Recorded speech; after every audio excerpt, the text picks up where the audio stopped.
જય સ્વામિનારાયણ. શ્રી સ્વામિનારાયણ ગુરુકુળ રાજકોટ સંસ્થાન આયોજિત SGIS ઓનલાઈન ગુરુકુળમાં વિદ્યાર્થી મિત્રો, હું આરબી સોનગરા આપનું હાર્દિક સ્વાગત કરું છું.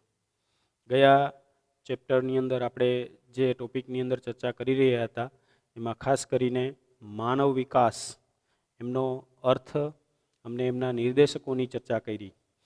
મિત્રો, માનવ વિકાસ આંક જે રીતે માપવામાં આવે છે તેમના દ્વારા જે માનવ વિકાસ અહેવાલો પ્રસિદ્ધ થાય છે, આજે આ ટોપિકની અંદર આપણે માનવ વિકાસ અહેવાલોની ચર્ચા કરવાની છે. આની અંદર થોડીક આંકડાકીય માહિતી છે, પણ મિત્રો યાદ રાખજો, એક વાક્યના પ્રશ્ન કે વિકલ્પની અંદર એને પૂછી શકાય, એટલે થોડીક એની ચર્ચા આપણે લઈ લઈએ. માનવ વિકાસ અહેવાલ, હ્યુમન ડેવલપમેન્ટ ઇન્ડેક્સ, કે જે ઇન્ડેક્સની અંદર વિશ્વના જુદા જુદા દેશો ક્યાં છે એની આપણે ચર્ચા કરવાની છે. કેટલા દેશો એની અંદર એની ગણતરી કરવામાં આવે છે અને કયો દેશ શ્રેષ્ઠ માનવ વિકાસ ધરાવે છે, ભારતનું સ્થાન ક્યાં છે, કયો દેશ છે એ નિમ્ન કક્ષાએ છે, યાની કે સૌથી ઓછો માનવ વિકાસ ધરાવે છે, આ બધી બાબતો એની અંદર જોવાની છે. તો 1990થી UNDP, united nations development programme, એ UNDP જે છે એ દર વર્ષે માનવ વિકાસ અહેવાલ બહાર પાડે છે, જેમાં 2015માં 188 દેશો જે છે એમણે એનો માનવ વિકાસ આંક રજૂ કરવામાં આવ્યો, જેની અંદર જે છે એ નોર્વે 0.944ના માનવ અંક સાથે પ્રથમ ક્રમે છે. મેં આગળ જોયું હતું ને, તમને ત્યારે ચર્ચા કરી ત્યારે કીધું હતું કે માનવ વિકાસ આંક 0 થી 1ની વચ્ચે માપવામાં આવે છે, એટલે 1 છે એ શ્રેષ્ઠતમ છે, જ્યારે 0 છે એ ન્યૂનતમ છે. તો નોર્વેનો માનવ વિકાસ આંક છે એ 0.944 સાથે પ્રથમ ક્રમે છે, જ્યારે બીજા ક્રમે ઓસ્ટ્રેલિયા 0.935, સ્વિટ્ઝરલેન્ડ ત્રીજા ક્રમે યાની કે 0.930. એશિયાની અંદર સૌથી વધુ માનવ વિકાસ ધરાવતો દેશ સિંગાપુર છે, 0.912, જ્યારે એ 11મા ક્રમે છે. વિશ્વની અંદર 11મા ક્રમે, જ્યારે વિશ્વમાં સિંગાપુર સૌથી આગળ, યાની કે એશિયામાં સૌથી આગળ અને વિશ્વની અંદર 11મા ક્રમે 0.912ના ક્રમ સાથે, આંક સાથે. ભારતની સ્થિતિની વાત કરીએ તો ભારતનો માનવ વિકાસ આંક છે 0.609 અને ક્રમ છે 130મો. 188 દેશોની અંદર ભારતનો માનવ વિકાસ આંક છે એ 130મું સ્થાન ધરાવે છે, યાને કે ભારતનો સમાવેશ મધ્યમ માનવ વિકાસની શ્રેણીમાં થાય છે. અને 188 દેશોમાં સૌથી નીચલી કક્ષાએ છે નાઇજર નામનો દેશ, જેનો માનવ વિકાસ આંક છે 0.348. માનવ વિકાસ અહેવાલમાં જે માનવ વિકાસ આંકના આધારે જે દેશોનું વર્ગીકરણ કરવામાં આવ્યું છે, મિત્રો અહીંયા એમનો ચાર્ટ હું તમને બતાવવા માંગીશ, તો એ જુઓ તમે. તો એમાં પેલા ક્રમ નિર્ધારિત કરવામાં આવ્યા, 4 ભાગ પાડેલા છે, કે જેમાં એક ઉચ્ચતમ માનવ વિકાસ ધરાવતો દેશ, બીજું ઉચ્ચ માનવ વિકાસ ધરાવતો દેશ, મધ્યમ માનવ વિકાસ ધરાવતા દેશ અને નિમ્ન માનવ વિકાસ ધરાવતા દેશ. જેની અંદર 188 દેશોમાં ઉચ્ચતમ માનવ વિકાસ ધરાવતા દેશોની અંદર 1 થી 49 દેશોનો સમાવેશ કરવામાં આવ્યો છે, જેનો એ માનવ વિકાસ આંક છે એ 0.802 કે તેથી વધુ છે ઉચ્ચતમ માનવ વિકાસ ધરાવતા દેશોમાં, જેમાં Norway, Australia, Switzerland, Denmark, Netherland, America, Singapore, Britain, Japan, France, આ બધા દેશોનો સમાવેશ થાય છે. ત્યાર પછી ઉચ્ચ માનવ વિકાસ ધરાવતા દેશોનો ક્રમ 50 થી 105, યાની કે 0.700 થી 0.798 સુધી જેનો એ માનવ વિકાસ આંક આવે છે, એવા દેશોની અંદર Russia, Malaysia, Iran, Sri Lanka, Mexico, Brazil, ચીન, થાઈલેન્ડ અને જમૈકા જેવા દેશો જે છે એ ઉચ્ચ માનવ વિકાસ ધરાવતા દેશો છે. મધ્યમ માનવ વિકાસ ધરાવતા દેશો કે જેમાં 106 થી ક્રમ છે 106 થી 143 સુધી આવે છે, અને એનો આંક 0.555 થી 0.698 સુધી થાય છે. એમાં દેશોની અંદર ઇન્ડોનેશિયા, ફિલિપિન્સ, દક્ષિણ આફ્રિકા, ઈરાક અને ભારત જેવા દેશોનો સમાવેશ થાય છે. જ્યારે નિમ્ન માનવ વિકાસ આંક ધરાવતા દેશો કે જેમાં 144 થી 188 દેશોનો સમાવેશ થાય છે, જેનો માનવ વિકાસ આંક 0.550 કે તેથી નીચે છે. 0.550 કે તેથી નીચે. તેમાં કેન્યા, પાકિસ્તાન, નાઇજીરિયા, ઝિમ્બાબ્વે અને નાઇજર જેવા દેશોનો સમાવેશ થાય છે. મોસ્ટ ઓફ તમે જોશો કે મધ્યમ માનવ વિકાસ અને નિમ્ન માનવ વિકાસ ધરાવતા દેશોની અંદર મોટે ભાગે જે છે એ એશિયા, આફ્રિકા અને લેટિન અમેરિકાના દેશો જે છે એનો વધારે સમાવેશ થાય છે. ભારતના માનવ વિકાસ આંક જે છે એ 1990ની અંદર 0.428 હતો. જો આ જોજો આંકડાઓ, 1990માં 0.428, 2000માં 0.496, જ્યારે 2010ની અંદર 0.586, 2014ની અંદર 0.604 અને 2015ની અંદર 0.609. આમ આ માનવ વિકાસ આંકની અંદર ક્રમશઃ સુધારો જોવા મળે છે. યાની કે માનવ વિકાસની દિશામાં આપણે આગળ વધી રહ્યા છીએ, પણ આ પ્રગતિ હજી ઘણી ધીમી છે અને આપણે હજી ઘણી વધુ મજલ કાપવાની બાકી છે. હવે મિત્રો આપણે આપણા પાડોશી દેશોની સ્થિતિ જોઈએ જરા. તો અહીંયા એનો પણ ચાર્ટ તમને આપવામાં આવ્યો છે. એમાં જોશો કે જેમાં 73માં ક્રમે શ્રીલંકા છે અને એનો માનવ વિકાસ આંક છે 0.759. 90માં ક્રમે ચીન છે, જેનો માનવ વિકાસ આંક છે 0.727. 104માં ક્રમે છે માલદીવ, આપણો પાડોશી દેશ, ખૂબ જ નાનકડો દેશ, જેમની સુરક્ષાની જવાબદારી પણ આપણી પાસે છે. એ પણ એ માનવ વિકાસની અંદર ઘણો આગળ છે. તો એમનો માનવ વિકાસ આંક છે 706.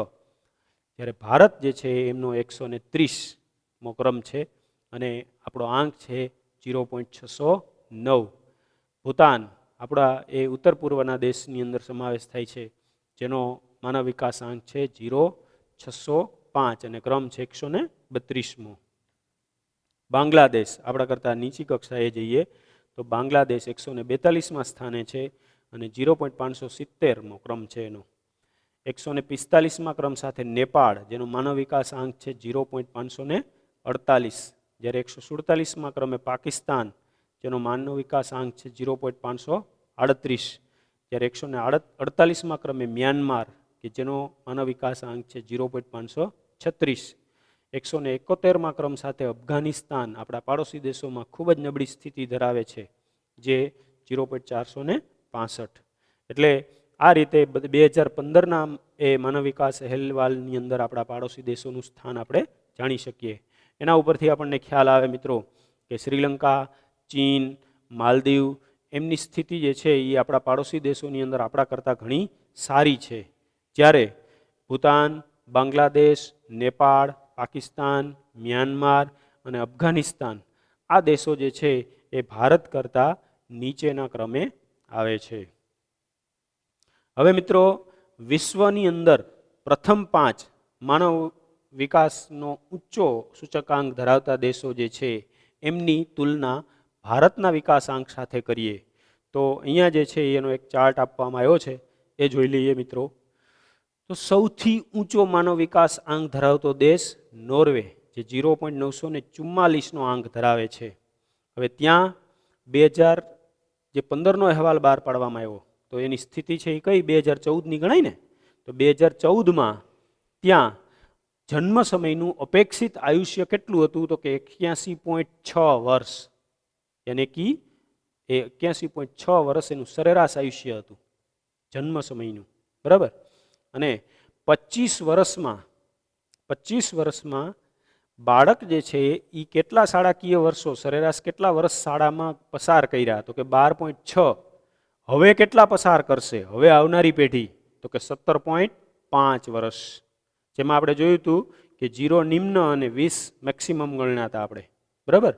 તો એમાં 17.5 વર્ષ એ બાળક જે છે એ શાળામાં વિતાવશે, બરાબર. અને એ લોકોની સરેરાશ માથાદીઠ આવક તમે જોશો કે જે છે એ પીપીપી યાની કે પરચેજ પાવર પેરિટી અને અમેરિકન ડોલરની અંદર ગણવામાં આવે તો 64,992 અમેરિકન ડોલર હતી. સમજાઈ ગયું. આ એમની માથાદીઠ આવક. એવી રીતે તમે બીજા ક્રમે ઓસ્ટ્રેલિયા છે તો એ 0.935 સાથે 82.4 વર્ષનું સરેરાશ આયુષ્ય, 20.2 વર્ષ એમનું બાળક શાળામાં વિતાવશે, જોજો, અને 13 વર્ષ એને વિતાવ્યા.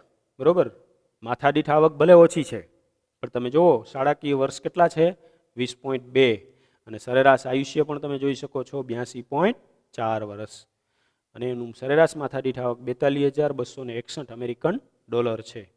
એવી રીતે સ્વિટ્ઝરલેન્ડ 0.930 અંક સાથે ત્રીજા નંબરે છે, 83 સરેરાશ આયુષ્ય 83 વર્ષ, બાળક 15.8 વર્ષ શાળામાં વિતાવશે અને 12.8 વિતાવ્યા, બરોબર, 25 વર્ષ સુધીમાં. એમની સરેરાશ માથાદીઠ આવક 56,431 અમેરિકન ડોલર.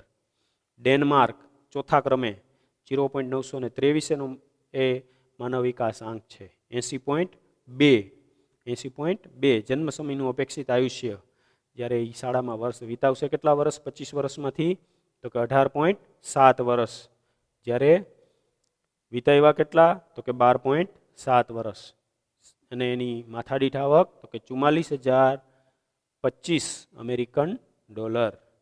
એવી રીતે નેધરલેન્ડ જુઓ 0.922 81.6 વર્ષ એનું સરેરાશ આયુષ્ય, 17.9 વર્ષ શાળામાં વિતાવશે, વિતાવ્યા કેટલા, તો કે 11.9, અને 45,435 અમેરિકન ડોલર એમની આવક, સરેરાશ માથાદીઠ આવક. ભારત 130માં ક્રમે, માનવ વિકાસ આંક તો કે 0.609, સરેરાશ આયુષ્ય તો કે 68 વર્ષ, કેટલા વર્ષ શાળામાં વિતાવશે, તો કે 11.7, કેટલા વિતાવ્યા, તો કે 5.4, અને સરેરાશ માથાદીઠ આવક 5,497 અમેરિકન ડોલર. તો આ બધી બાબતો જે છે એ શું સ્પષ્ટ કરે છે કે ભારતને માનવ વિકાસની અંદર હજી ઘણું બધું કરવાનું બાકી છે. તો મિત્રો, આપણે માનવ વિકાસમાં દેશના જીવનની ભૌતિક સાધનો જ નહીં, નિર્જીવ ભૌતિક સાધનો જ નહીં, સાથે સાથે સજીવ માનવ સંપાદનના વિકાસ સાથે, સજીવ માનવ સંપદાના વિકાસ સાથે માનવ વિકાસને સીધો સંબંધ છે. એટલે આ માનવ વિકાસની અંદર આપણે હજી જે પડકારોનો સામનો કરવાનો છે એ પડકારોની આપણે ચર્ચા કરીશું. તો મિત્રો, સૌથી અગત્યનો પડકાર જે છે એ છે સ્વાસ્થ્ય, યાની કે આરોગ્ય. આરોગ્ય ક્ષેત્રની અંદર હજી આપણે ઘણું બધું કરવાનું બાકી છે. આપણી સામે મહત્વપૂર્ણ કહી શકાય તેવા પડકારોમાં સ્વાસ્થ્ય, લૈંગિક સમાનતા એટલે કે સ્ત્રી પુરુષની સમાનતા, અને મહિલા સશક્તિકરણ જેવા મુદ્દાઓ જે છે એ મુખ્ય છે, કે જે માનવ વિકાસની બાબતમાં હજી આપણે ઘણા પાછળ દર્શાવે છે. તો એમાં સૌથી પહેલાં આપણે જે ચર્ચા કરશું એ સ્વાસ્થ્ય. મિત્રો, આરોગ્ય એ વ્યક્તિના જીવનની સૌથી કિંમતી મૂડી છે, અને વર્તમાન સમયમાં આપણને સૌથી પહેલાં સમજાઈ ગયું. તમે જોવો છો કે અત્યારે મહામારીના કાળની અંદર માણસનું સૌથી પ્રથમ ધ્યાન ક્યાં ગયું છે? આરોગ્ય તરફ. વર્તમાન સમયની અંદર સતત માણસ જે છે એ પોતાની ઇમ્યુનિટી ડેવલપ કરવા માટે, યાની કે પોતાની રોગ પ્રતિકારક શક્તિ, આરોગ્યની સ્થિતિ સુધરે તે માટેના પ્રયાસો કરી રહ્યું છે. યાની કે વ્યક્તિનું કૌટુંબિક જીવન, સામાજિક જીવન ઉત્તમ બને, અને તે સાથે સૌથી પહેલાં તેનું સ્વાસ્થ્ય સારું રહે તે ખૂબ જ જરૂરી છે. અને તો જ મિત્રો એ પોતાની સામાજિક અને કૌટુંબિક જવાબદારીઓ છે એ સારી રીતે નિભાવી શકતે. એટલે તંદુરસ્તી જે છે એ સૌથી અગત્યની બાબત છે. ભારત જેવા વિકસિત દેશોમાં આરોગ્ય નીતિ, વસ્તી વૃદ્ધિ, સામાન્ય રોગ, કુપોષણ, અપંગતા, એઇડ્સ જેવા ચેપી રોગો, માનસિક રોગો સંબંધી અનેક મુદ્દાઓ જે છે એમણે ધ્યાન કેન્દ્રિત કર્યું છે, અને સરકારે એ બાબતે ધ્યાન આપી અને લોકોની સ્થિતિમાં સુધારો થાય તે માટેના પ્રયત્નો એ કરવામાં આવ્યા છે. મિત્રો, આરોગ્ય ક્ષેત્રે કરવામાં આવેલો ખર્ચ, ફરીથી યાદ રાખજો, આરોગ્ય ક્ષેત્રે કરવામાં આવેલો ખર્ચ એ જીવનની ગુણવત્તા માટે કરવામાં આવેલો ખર્ચ છે એવું નથી, પરંતુ માનવ સંસાધનના વિકાસ પાછળ કરવામાં આવેલું રોકાણ છે. ફરીથી વાક્ય સમજો કે આરોગ્ય ક્ષેત્રે કરવામાં આવેલો ખર્ચ એ જીવનની ગુણવત્તા સુધારવા માટે આવેલો ખર્ચ નથી, પણ માનવ સંસાધનના વિકાસ માટે કરવામાં આવેલું રોકાણ છે.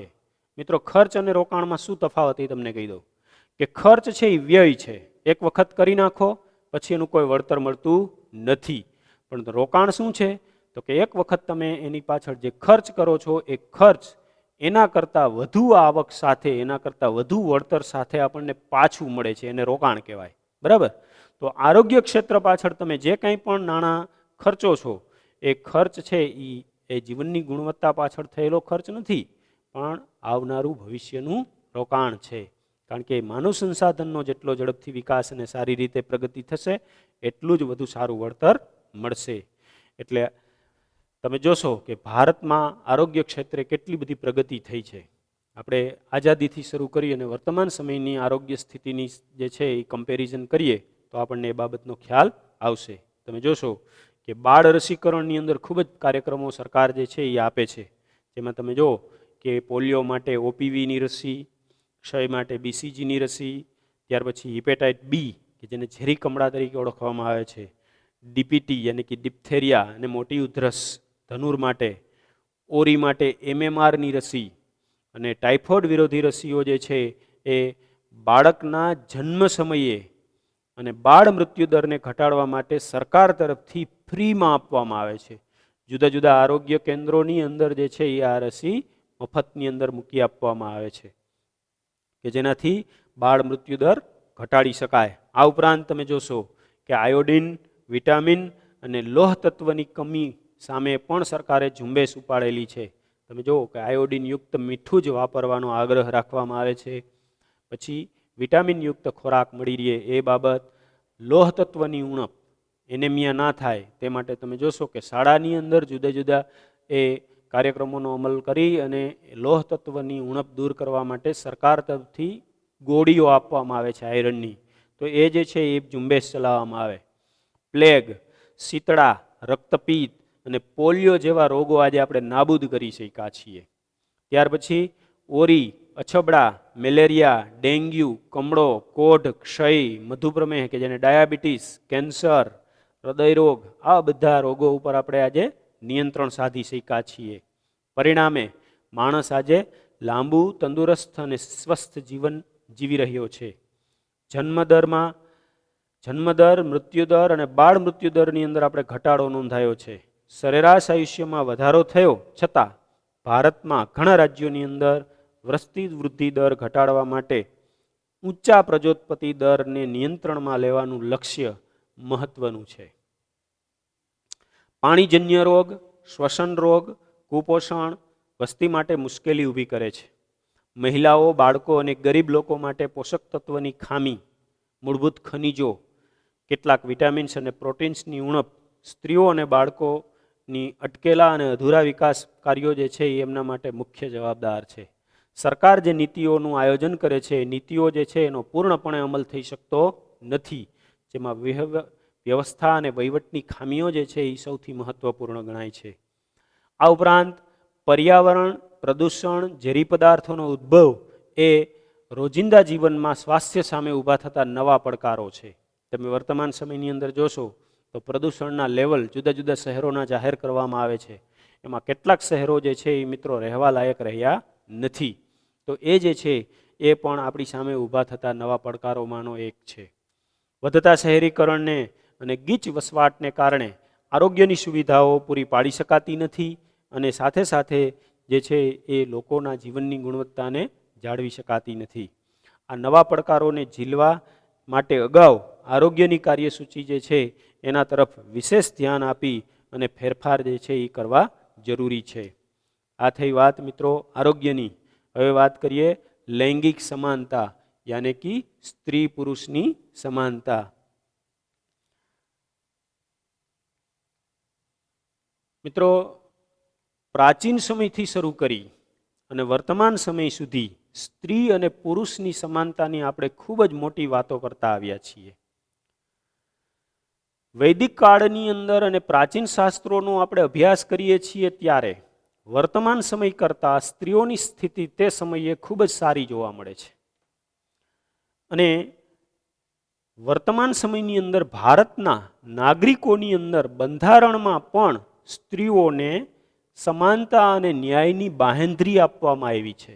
પણ છતાં આપણે જ્યારે વર્તમાન પત્રો રોજ સવારે વાંચીએ ને ત્યારે આપણને ખ્યાલ આવે છે કે માત્ર આ ખાતરી બંધારણ પૂરતી જ મર્યાદિત જોવા મળે છે.